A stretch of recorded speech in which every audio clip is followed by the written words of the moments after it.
chronic kidney disease, ano palang end stage na nakakatakot na. Pero tell us, pag sinabi mong chronic kidney disease, end stage, ano na ang nangyayari sa katawan ng tao? Bakit ito banta sa kalusugan natin?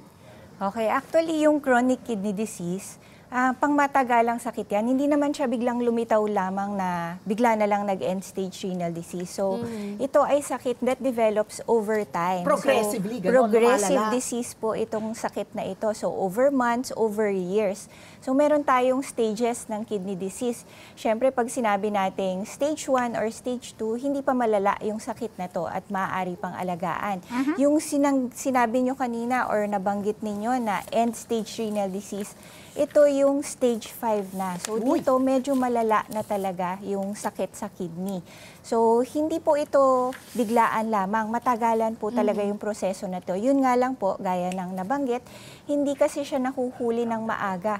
Kasi medyo traitor na tinatawag yung sakit na to kasi wala kang mararamdaman sa umpisa unless regular yung check-up or makita sa regular na physical examination, mga monthly, or yung mga regular check-up. Hindi naman lahat regularly nagpapacheck up. Kasi katwiran ng iba, parang yung hindi nagpapacheck up kasi ayaw nila malaman na may sakit sila. Pero maling kaisipan yun di ba? Hindi po, ganun din po, hindi nagpapacheck up dahil walang nararamdaman, tsaka ayaw malaman na magkasakit. Tama po yun. Natatakot takot sa gastos. Pero ang hindi nila naiintindihan, kapag maagang nalaman yung sakit na to, maaaring hindi humantong sa end stage renal disease. Kaya mas maganda kung mahuli natin ito kaagad. So yun dun sa binanggit mo na kasi 5 stages daw kawing. So ano yung nangyayari sa bato natin sa bawat stage na yan? Okay, so pag sinabi po natin na sa early stages, ito po yung tinatawag natin na stage 1 o stage 2, halos wala po tayong mararamdaman dito kasi maganda pa yung function ng ating kidneys. Nakikita natin ito sa mga may sakit na high blood, diabetes, or mga sakit sa puso. So sila po yung mga at risk. Wala tayong masyadong palatandaan except lang minsan nagkakaroon ng protina dun sa ihi o yung mga sinasabi nilang para pong nagkakaroon ng bula. Yung ihi ko. So kapag nag-progress naman ito, umabot tayo sa stage 3, dito meron ng kaunting mga karamdaman, mga symptoms na, symptoms, pero madaling baliwalain kasi mga generic yung symptoms. Kunwari, parang madali akong mapagod. So hindi masyadong napapansin ng mga tao. Kapag nagpa-laboratory naman, bukod dun sa protina sa ihi, maaaring konting tumataas na rin yung creatinine. So yung creatinine po yung test na ginagawa natin para masubaybayan natin yung kidney health or malaman natin kung nagkakaproblema na ba yung bato natin. Kapag hindi pa rin naagapan at this stage, pwede itong mag-progress sa stage 4. So, pag sinabi nating stage 4, medyo advanced na po yung sakit na to. Yung kidney function ay bumababa na po.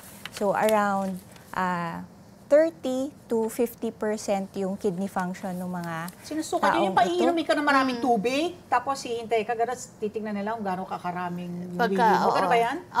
Yung bibilangin yung protein dun sa urine mo. Opo, para malaman. Tapos, tinitingnan din natin yung function ng kidney. May ini-inject po na gamot para makita natin kung ilan % yung functioning. Pero kapag umabot na tayo sa stage 5, ito na talaga yung malala. So, naglalabasan na lahat ng mga komplikasyon natin dito. Nakikita natin yung mga pasyente, meron na silang mga pagmamanas. So, pwedeng sa paa or yung mga iba sa mukha po, lumalabas yung manas. O mapapansin natin, namumutla yung mga pasyente kasi bumababa na yung pula ng dugo or yung hemoglobin nila. Tapos, nagkakaroon din po ng mga ibang komplikasyon gaya ng mahinang kumain kasi pangit na yung mga panlasa nila. Nawawalan ng gana. Yung iba parang nasusuka, naduduwal, pwedeng mawala sa sarili. So, bumabagsak yung katawan. So, dito na minsan nahuhuli kasi dito lang sila nagkakasimptoma. So, doon lang sila magpapatingin.